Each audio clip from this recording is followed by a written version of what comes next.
అవి కూడా మార్నింగ్ లేవగానే కాఫీ తాగే అలవాటు ఉందట. నిన్ను లేపి పెట్టిస్తానంటే వద్దు సార్ పడుకోనివ్వండి అని తనే కలిపి పెట్టించాడమ్మ. నేను కూడా వస్తానండి. అన్ని పనులు మీరు ఒక్కరంటే అవుతాయి అవ్వని టెన్షన్ ఉంటుంది, పైగా స్ట్రెయిన్ అయిపోతారు. కొన్ని పనులు నాకు కూడా చెప్పండి, చేస్తాను.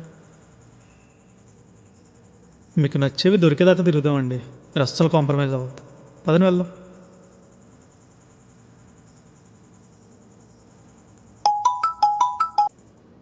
చెప్పవే. నువ్వు అన్నది కరెక్టేనే. అభిది వైఫ్ని చేసుకోవాలనుకునే మైండ్ సెట్ కాదు, హస్బెండ్ అవ్వాలనుకునే మైండ్ సెట్. రేపే నాతో మాట్లాడిద్దాం అనుకుంటున్నాను, హీఈస్ ద వన్ అని. తొందరపడుకు. తను ఎవరితోనైనా రిలేషన్లో ఉన్నాడేమో అని తెలుసుకొని సింగిల్ అని కన్ఫర్మ్ అయ్యాక చెప్పు. అడిగితే బాగోదేమోనే. అడగకు, అబ్జర్వ్ చేయి.